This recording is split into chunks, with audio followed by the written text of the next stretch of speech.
I, like you, am a product of Christian education. I went to Abilene Christian University, but unlike you, I wasn't thinking about the concept of missions while I was in school. I'm not sure what I was thinking about. I know I was playing football and chasing girls. I caught one. You'll see a picture of her in a minute. But I want to applaud Biola and applaud you for taking the time to think about now what it is that God's called you to do with your life, whether that's to be on the mission field as a missionary, someone living in a grass hut somewhere, or whether it's to be someone thriving in the economy, but also using your gifts and talents to serve others. The title of my talk today is something that happened to me about 5 years ago. And it happened to me at the same time it happened to a Ugandan boy. And what I want to talk to you about is our parallel journey together, where God took us and shook us, and then wrecked us, and then restored us in ways that neither of us could have ever imagined, and created for us a relationship that was completely unexpected in terms of a chapter of my life. So let me tell you my story, and I'll leave some room at the end for questions if we have time. One of the things that I do when I interview people for Pepperdine, whether it's faculty members or staff members, I ask them, what are the three most important things in your life? Because I think that tells us who people are. What's the most important thing in your life? And so the three most important things in my life, in no particular order, are my wife. We've been married now for almost 25 years. My 3 kids. And Jesus Christ. And I hope that in your top 3, he made it. If he's 4th or 5th, then I think you need to reorder. And I get to do this. I get to love my wife, love my kids, love my Lord. And I get to do this, as was mentioned earlier, in a place overlooking the beach in Malibu. Beautiful campus here at Biola. Come visit us at Pepperdine and see. We've got a lot of graduate programs for those of you who are considering this afterward. So I teach. My day job is I teach law.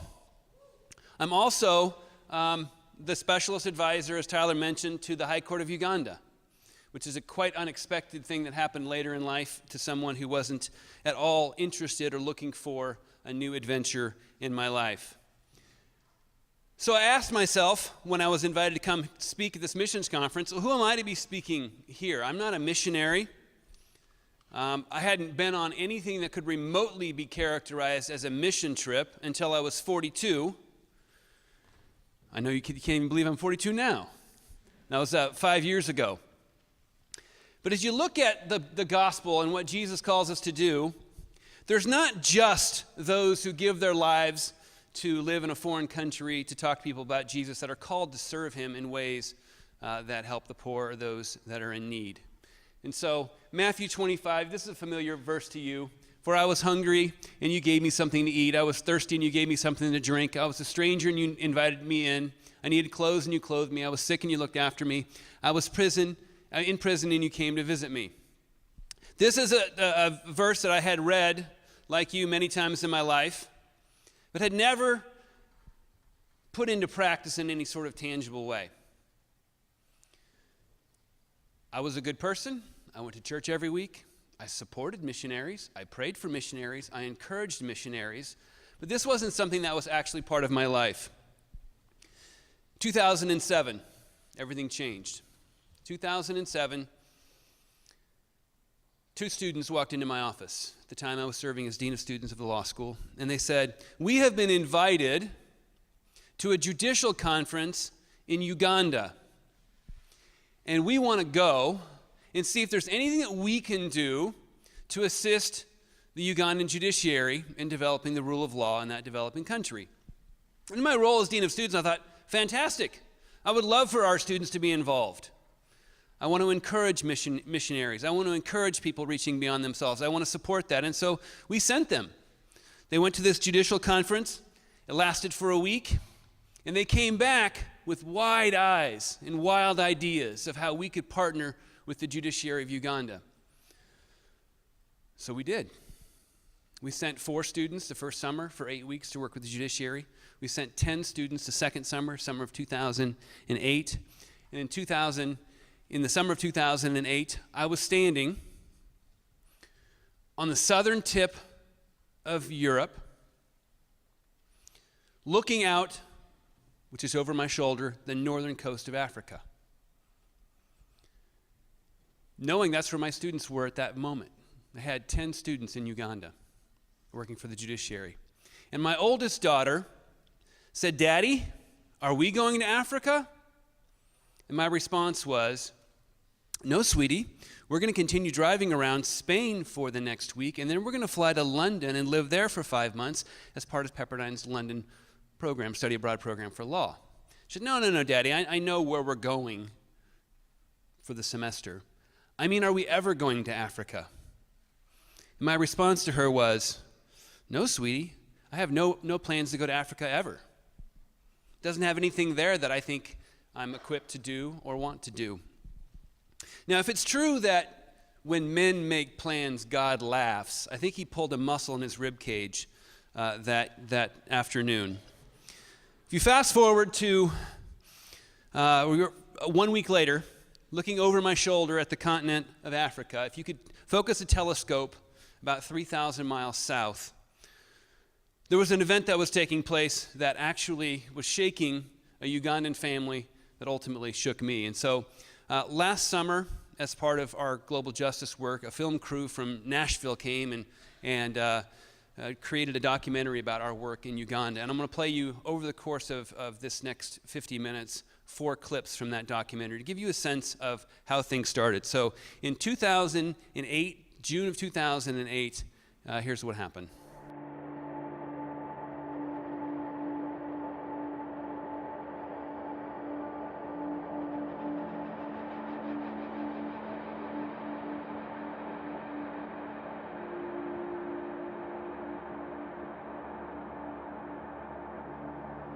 My name is Tomsime Henry, and I was charged with murder twice. Henry was the top student in his junior high class. His father made and sold envelopes to local pharmacies. His mother baked bread. They lived through dictators and epidemics and the birth of a new country. Now they dreamed of a better life for their children. Then something horrible happened. I was at school. My mom rang me. Then she told me, "Henry, come home." As soon as he arrived, his mother took him into his parents' bedroom, where their mattress was overturned and the blankets cast aside. Every shilling his mother and father had saved in the last 2 years had been stolen by a herdsman, whom she trusted enough to let into their home. While Henry and Joseph were at school, a mob found the herdsman in the market of a nearby town. As they were coming, many people were following. "A thief, give him to us. A thief, give him to us. He must pay for what he did." They beat him, then brought him back to the house he had robbed, where, even though their father pled with the mob to give the herdsman mercy, they beat the herdsman to death. I was arrested, not knowing exact point why they were arresting me. They were saying, "You are a murderer. You are a murderer." I realized that, yes, it was a case because of the herdsman who died at home. When the mob finally left, Henry's father took the herdsman and buried him behind the family's house. Even though they were at school, Henry and Joseph, alongside his father and mother, were arrested.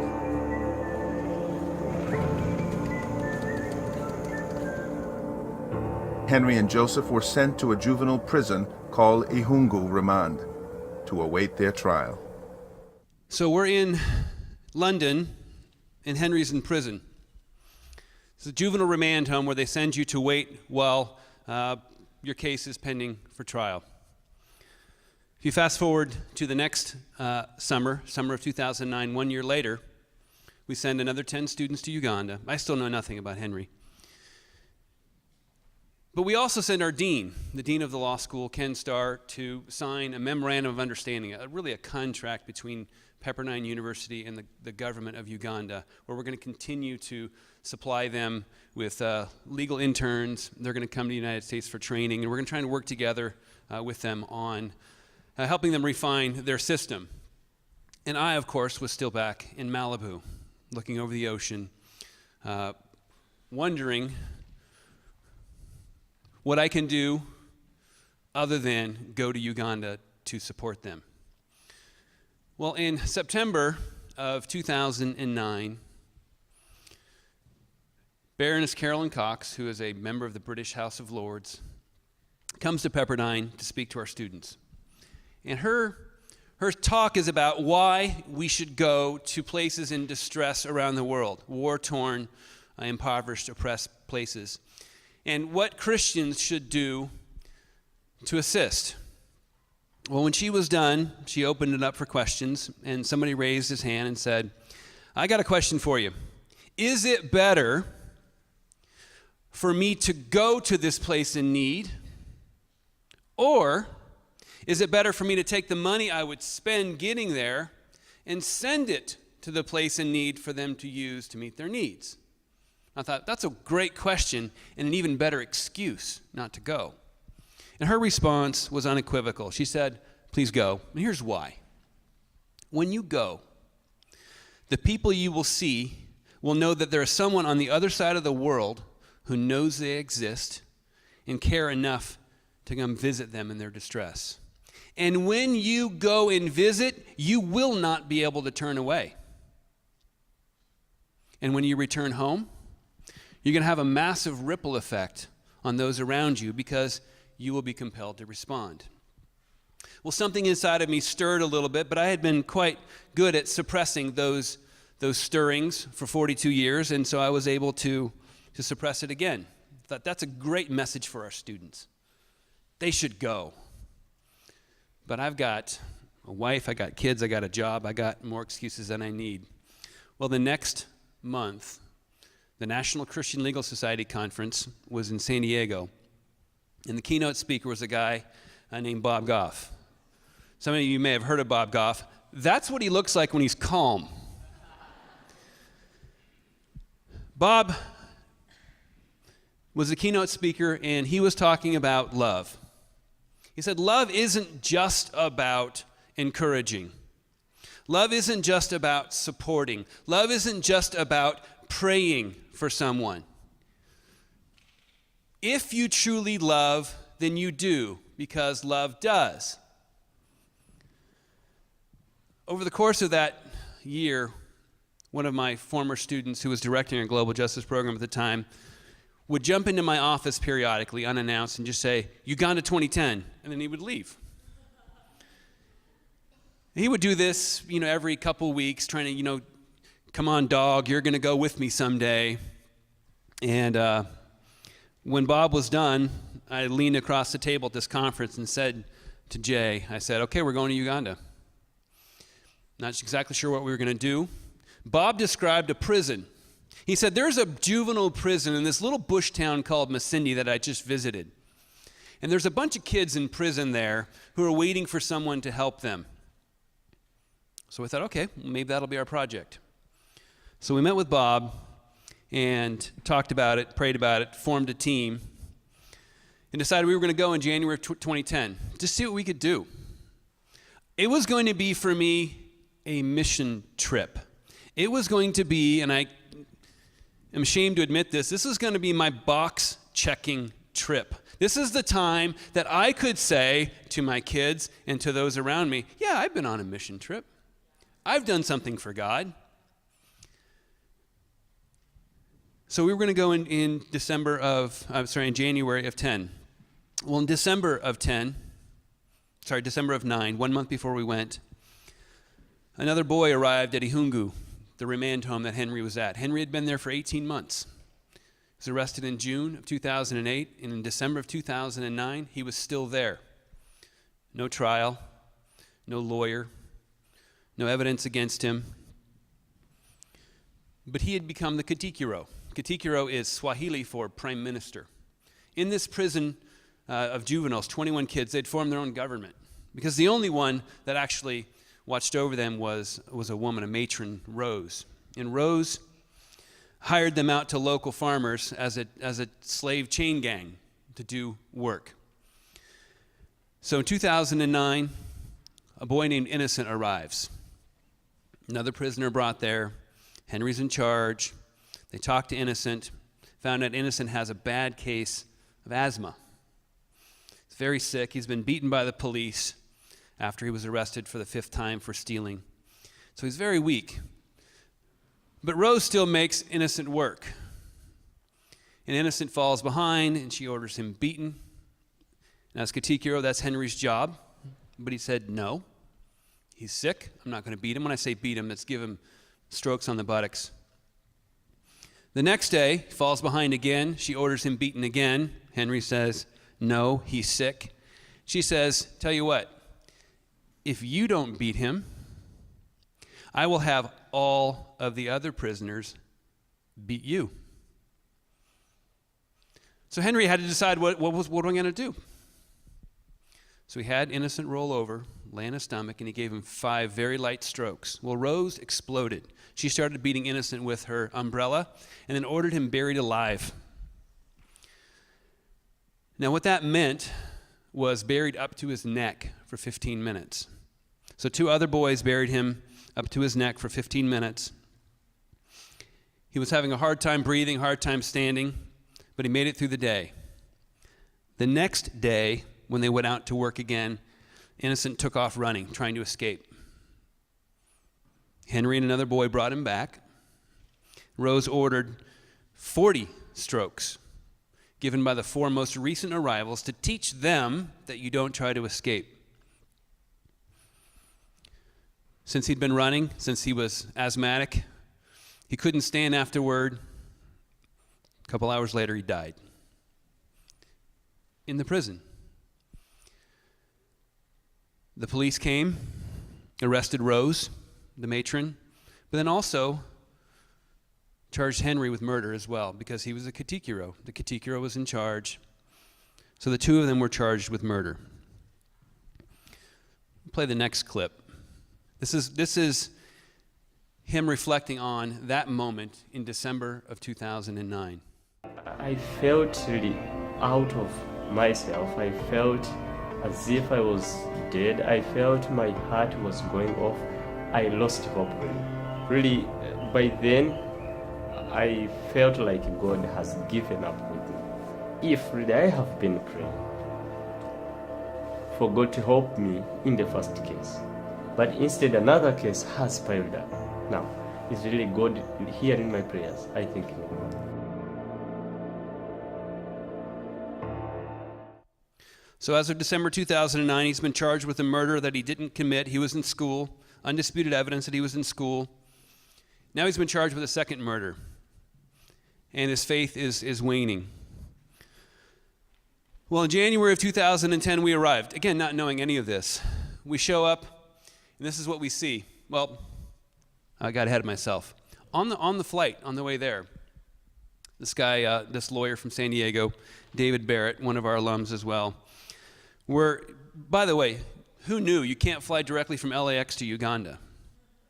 So we had, on one of our layovers, we were in Nairobi, Kenya. David says to me, he says, this trip reminds me of the starfish story that we all have heard in church. I go to church. I like stories. I didn't know the starfish story.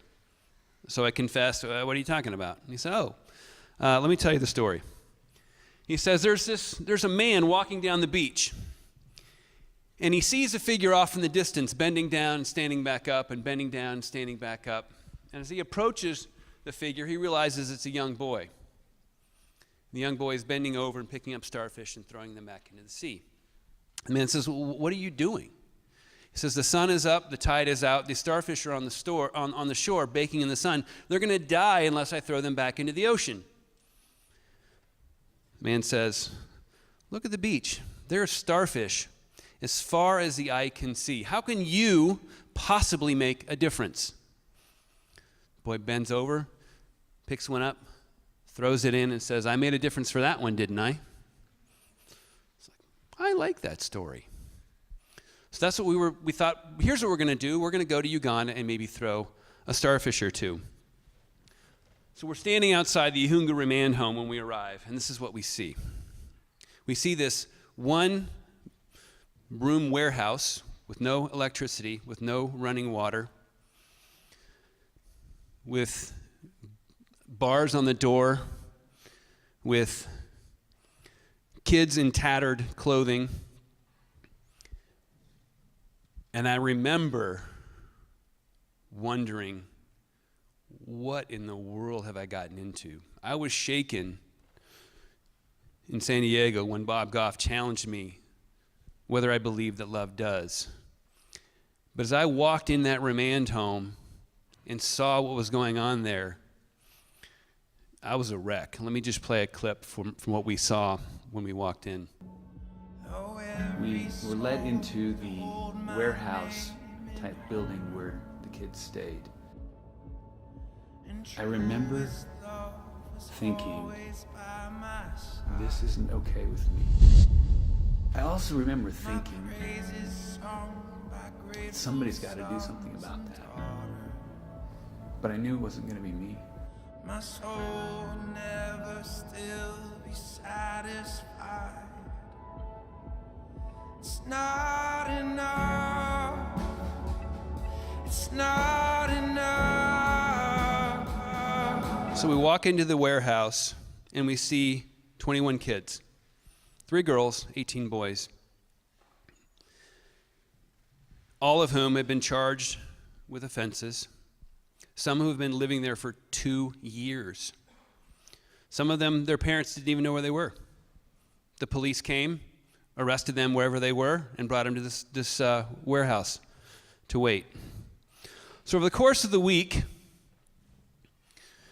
we interviewed these kids. We reviewed all of the documents that were available. We interviewed witnesses. And we prepared what are called summary briefs to give to Ugandan lawyers who would represent these kids as things went forward. It was everybody over there when Matt was just speaking a little bit ago about the lion, about hearing the lion roar. He never saw a lion, but he heard it roar. Our group of 4 lawyers, we didn't see a lion there. What we saw was the face of God in a juvenile prison where kids had nothing and were just waiting for someone to do something. And our little role was to be able to take a little bit of information and put it into a usable format and give it to a Ugandan lawyer. So we created these briefs. I'll come back to Katwasiga Scovia a little bit later, but we prepared these briefs and we gave them to the lawyers. And while I was there, I was showing Henry, the boy in the upper left, in the middle, Henry. He was my interpreter. We knew that Uganda was a former British protectorate. They spoke English. English was the national language. It was the language that the court took place in. But up in the rural villages, virtually nobody speaks English. So we didn't bring any interpreters. We had 2 kids, Henry and Joseph, brothers who spoke English. So they were our interpreters. Henry was my interpreter. And at one point, while we were talking, he took out the business card I gave him. I'd given him a business card when I got there. This is me. I'm Jim Gash. I teach law school. He pulls out the business card and asks me, while I'm showing him my cell phone, I thought, oh, this is really cool. I can show a Ugandan kid what a cell phone is. I show him the cell phone. He says, is the number on this phone the one that's on this card? I had to make a decision at that point. Is this a box checking thing where I'm going to be here and leave and feel like I've done good and wash my hands and say somebody else can take care of it here? Or am I willing to invest something in this Ugandan boy standing in front of me? I confess it took a whole lot longer than it should have for me to say, no. Actually, this isn't the phone number for this phone. This is let me write my cell phone number on your on the business card. And then he pulled out his phone. So you've got a phone? I just felt like this was irony on steroids. I didn't understand this. So yeah, they let me keep a phone because I'm the katikiro and there's no adults here at night. I'm in charge, and so I have to have a phone. So over the course of that week, we prepared the case for trial. Over the next couple months, first of all, when I land back in LAX, turn on my cell phone. I didn't have coverage in Uganda. First message on the phone was from Henry. He said, "Hello, Mr. Jim. This is Henry. I hope you had a safe journey. Thank you for coming." We've talked every week since then. So we're talking every couple days as the cases are now moving through. Cases are being dismissed. Kids are going home. Some kids are pleading guilty and going straight home because they'd already served a whole lot longer than the sentence would be. The maximum sentence in Uganda for a juvenile, someone under 18, is 3 years. No matter what you do, the maximum sentence is 3 years. For adults, they have the death penalty. So in March, 2 months after I go there, finally, the case against Henry, his brother, and their father goes to trial. On the first day of trial, the case is dismissed because there isn't any evidence against him, and there never was.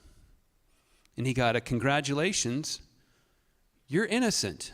Of course, he knew that. And his brother and father got to go home after 20 months of imprisonment. But he didn't, because he was charged with a second murder. And the next month, that case goes to trial. One lawyer assigned to represent him and Rose, the matron. That lawyer says to him, "Your maximum sentence is 3 years. Her maximum sentence is death." I don't think they're going to get a conviction anyway because the autopsy, can't even call it an autopsy and be fair, somebody looked at the body, says he didn't die from the bruising on his buttocks, he died from something else. You're not going to be convicted anyway. I'm not going to call any of the witnesses, none of the boys who were there. I'm not going to allow you to testify because you're going to tell the truth and that will look bad on Rose. But I am going to call her to the stand and testify, and she does.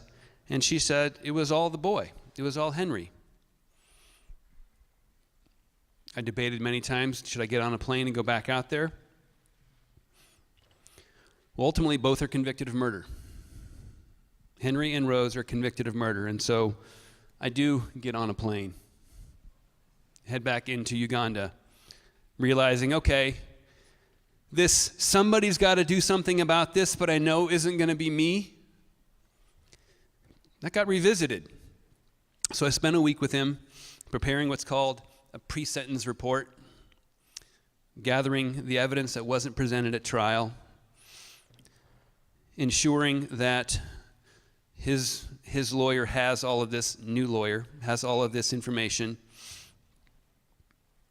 About 3 weeks later, he's sentenced. But before he's sentenced, he's ordered to be re-examined. In Uganda, they don't have birth certificates, at least nothing that's reliable. And so the way they determine whether you're an adult, subject to the death penalty, or a juvenile, subject to a maximum of 3 years, is they do some dental x-rays and look at your teeth. Apparently something happens back in the back of your mouth about your 18th year that allows them to have a rough guess of how old you are. He'd already been tested twice. 2 different doctors, and Miss Cindy said he's 17. The third test happened while I was there, sitting in the hotel waiting for him to come back from the doctor, who was also a police officer who had been asked to determine whether he was an adult. So we're sitting there waiting, another friend of mine who was living in Uganda, wondering if he's going to get, if he's found to be 18, he's subject to the death penalty. If he's found to be 17, maximum of 3 years. Did a lot of praying. Doctor said, I agree with the other two doctors. He's 17. So now he's subject to a maximum of 3 years. But in Uganda, you're tried as an adult if you commit a capital offense, but you can't be sentenced as an adult. You have to be sentenced by a juvenile judge. And that juvenile judge read the report that I wrote, talked to the prisoners himself, and determined he wasn't involved and gave him 1 year of probation. He was allowed to go home. Where did he go? He went straight north to a place called the Restore Leadership Academy, which is Bob Goff's school. We spent the next 2 years there. This is his mother and brother and him. Well, while I was there in May of 2010, trying to help him get released, the judiciary, the members of the criminal division of the high court said, you know what, we would like to do something about this. Will you help us do something about our juvenile justice structure? We would like to go to the United States to learn more about resolution of cases short of trial because it takes us too long to try cases. So they came to Pepperdine, and they spent a week there meeting with judges and lawyers and law professors and prison officials. And then they came back a couple more times. And I went back a couple more times. In June of 2010 and in July of 2011, back at a different remand home, back at another juvenile prison, trying to help them move cases through the system. In 2011, when we went, we connected with the Uganda Christian University, which is a Christian law school, and we connected with the Uganda Christian Lawyers Fraternity, bunch of Christian lawyers, and decided we were going to work in teams. American lawyers and American law students, our law students were there for 8 weeks, and start working in teams to train them how to prepare cases for trial. So we had the Chief Justice come to Pepperdine, the Deputy Chief Justice, the Principal Judge, and they gave talks. And while they were there, the Chief Justice said to me, I heard you've been working with this boy, because we'd filed an appeal. We didn't want a criminal conviction to be on his record, even though he was free.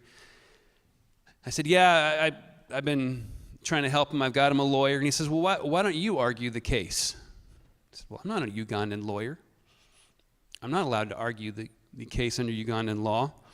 He said, well, you may not know this, but I wrote the Constitution of Uganda. I did know that. But I also put in a provision that says that I can give a one-time exemption to any lawyer I see fit to argue a case in our court. So I said, cool. I asked Henry if he wanted me to represent him, and he was eager for that to happen. And so in 2011, I became his attorney of record. Now, things move slowly in Uganda. I think I've established that, so we didn't go to court right away. But while they were there in Uganda, they also said, we want you to come live with us and work with us to change the juvenile justice system. Will you come? I answered that question like I answer most questions when somebody asks me to do something I don't want to do. I don't want to say no, so I say, I'll pray about it. And some of you, it works, because in that moment, then you're off the hook. Well, I prayed about it. I talked to my family about it. A couple of those conversations didn't involve tears. Most of them did. But eventually, we decided this is what we're supposed to do. So in January of 2012, we moved to Uganda. One of the prayers that my wife was praying quite fervently was for something for our kids to do. They were going to be 16, 14, and 12. Who are they going to spend time with? Where's their social group? What's their mission? You're going to be working for the prisons. What are we going to do? And who are we going to do it with? So God sent us a twin family. I am Jim, and my wife is Jolene. Jim and Jolene Gash. This is Jay and Jill Gregston. We're Jessica, Joshua, Jennifer. They're Jake, Jared, and Jane. All the same ages as our kids, moving to Uganda for the same 6 months as we were moving to Uganda. We call that an answered prayer.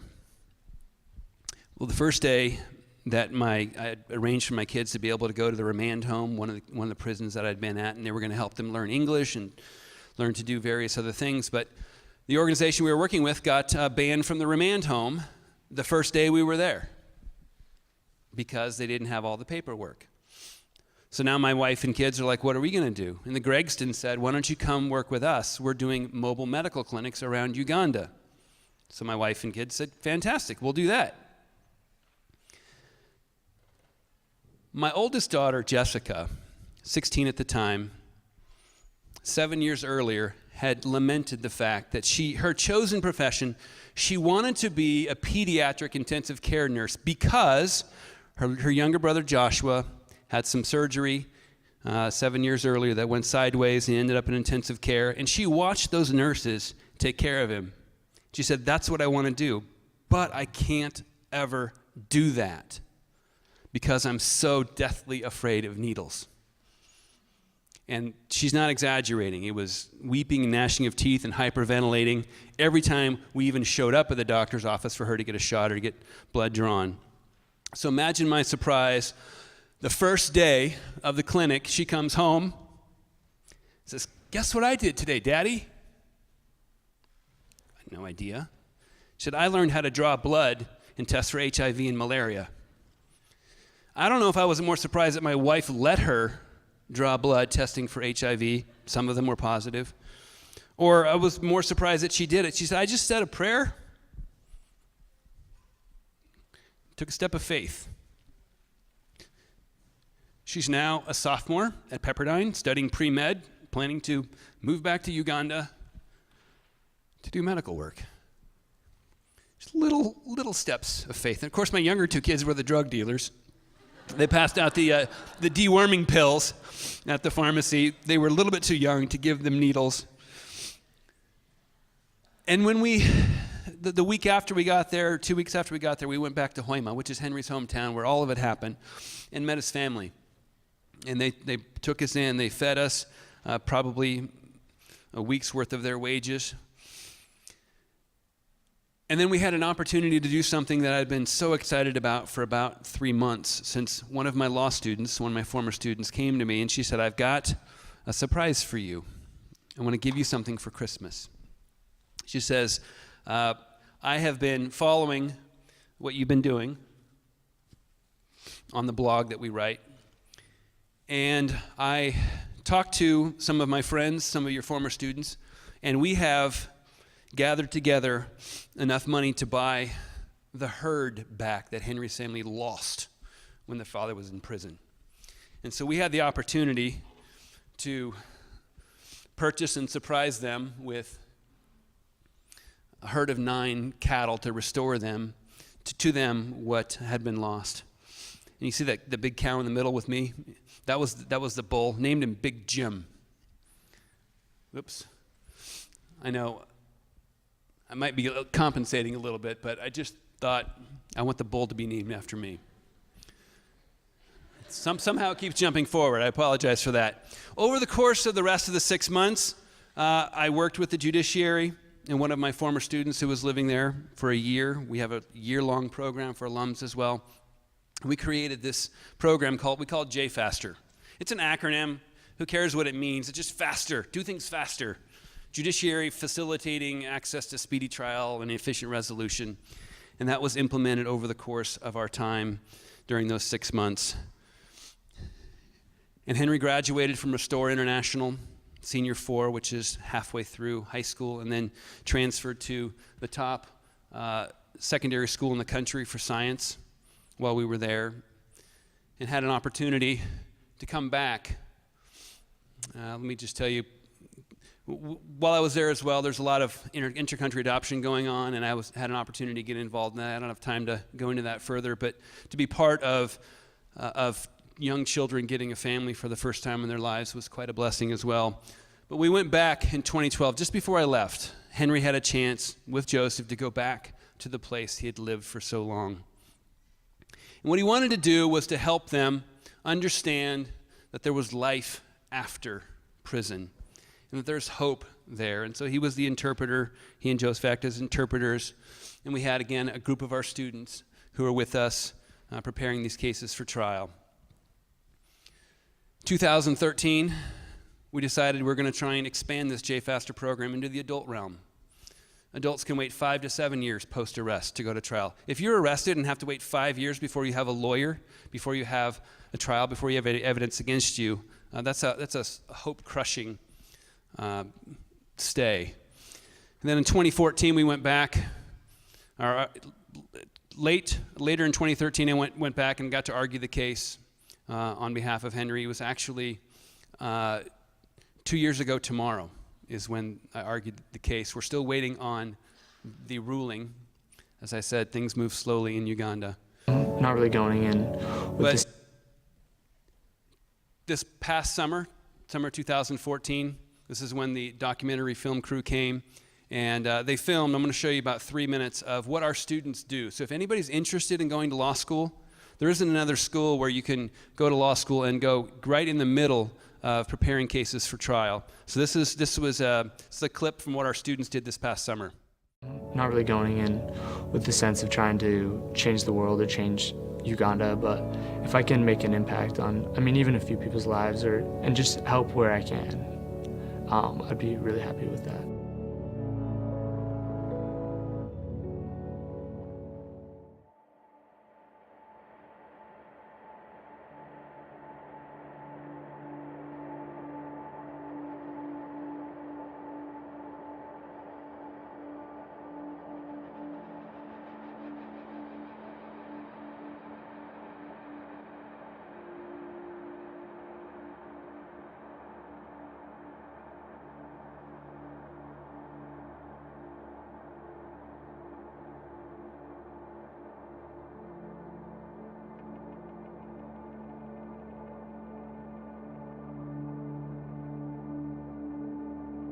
I'm called Magom Wilson.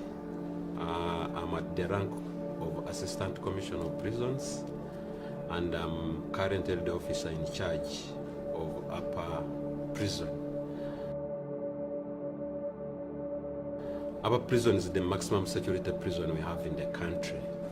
This prison was built way back in 1920s, and it has 2 sections. We have a condemned section for people who are on death row, and the main bomber for people who are still on remand and those who are serving long sentences. The people who are on death row dress in white.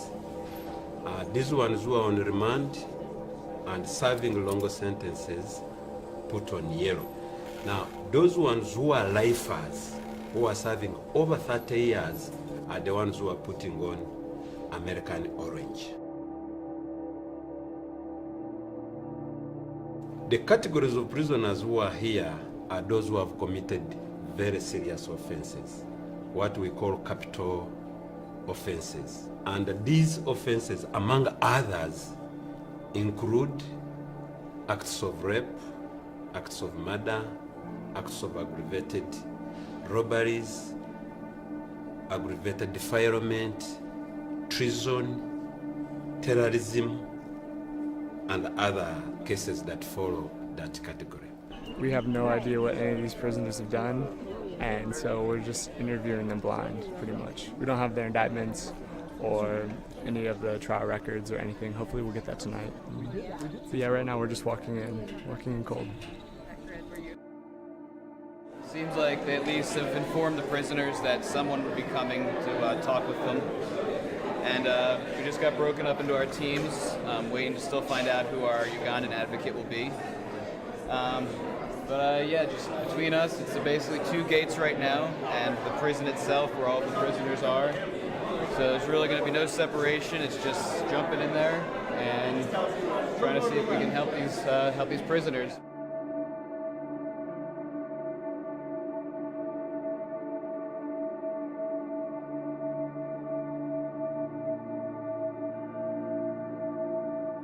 So over the course of the week, we had 15 Pepperdine students. We had 12 American lawyers, 12 Ugandan lawyers, 8 Ugandan law students, and we prepared 168 cases for resolution.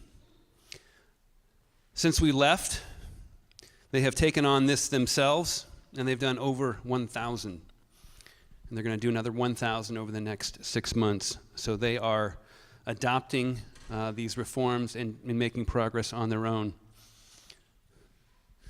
Henry is now in medical school. He just finished his first semester at Kampala International University and is in a different place than he was when we first met. But as I mentioned, we still talk every week, and we'll continue to do so, I think, for the rest of our lives. Along the way, we get reminders of things that we haven't done, things we should have done, things that we've been involved with. 3 years ago, we have a Bible study that meets in my house at the law school. About 50 students come each week. And 3 years ago, when Bob Goff was speaking, he brought with him a little gift for me. He said, I want this to be a reminder. And I knew exactly what it was when he came in with it. This is the door to the prison. He said, I just ripped it off its hinges and thought I'd bring it back to you. So I put a new one on. But he said, I wanted this to be a reminder to you of the work that Pepperdine is doing there. And I think it certainly is. More than anything, though, it's a reminder. It's a reminder that there's still work to do. I'll get good at this. I've got it hanging on my wall at home as a reminder that there are still people that need to be visited in prison. There are still people who are waiting for justice. Last time I was in Uganda, I went back to IHungu, back to the prison where I first met Henry. And this is the girl, Scovia, whose picture was on the summary brief I showed you at the beginning. She was my daughter's age, my oldest daughter's age when I first met her. And when I went back, she was there again, been arrested for something else. We'd gotten her out, we'd gotten her into a group home. And this is a reminder that we're not necessarily promised answers to everything. Some things God gives to us and tells us to do. Some things he says, you just have to trust that I'm in control. And I'm not sure what I can do with that. I don't know what happened to the guy in the Good Samaritan story. He was brought to the hotel. He was taken care of, and then they left. We're not told always what happens at the end of the story. It's time for us to trust, but it's time for us to act. So in closing, I want to remind you that God doesn't call the equipped. Matt was talking earlier about feeling ill-equipped, feeling inadequate, and those feelings went through my head many, many times for many, many years until I finally heard the answer and tried to respond. He equips the called. He doesn't call the equipped, he equips the called. And as Paul reminds us, we're all called. And as you know, by sitting in this missions conference this week, and as you know, by attending this school, that you are called to a life of service. You are called to be someone who delivers a cup of cold water to the thirsty, who visits those in prison, who clothes the naked. And when I look back on this starfish story, I look back and see my progression. I was the man in that story, standing, looking at the boy, trying to do something, and heckling. What can you possibly do? There's too many problems. And then at some point, I finally tried to become the boy in that story. Try to reach over and throw starfish into the ocean, those who were baking in the sun. But as I think back fully and finally, I realize I'm not the man in that story. I'm not the boy in that story. I'm the starfish in that story. Just waiting on the sand, baking in the sun of indifference, of fear, and feeling ill-equipped to do something about that. And I hope that today, tomorrow, this week, this month, this year, you will think back on this story and figure out who you are. Because if you're the guy standing heckling the boy, then you know that there's work to do, and you've been equipped and you've been called to do it. So that's my prayer for you today, that you will realize that God has called you to mission work, whether that's to live in Africa or live in East Asia, to live in South America, or to live here in La Mirada. But your call is to be Jesus to someone, whether it's across the world, across the country, or across the street. And I pray that you'll do that. We hope you enjoyed this message. Biola University offers a variety of biblically centered degree programs, ranging from business to ministry to the arts and sciences.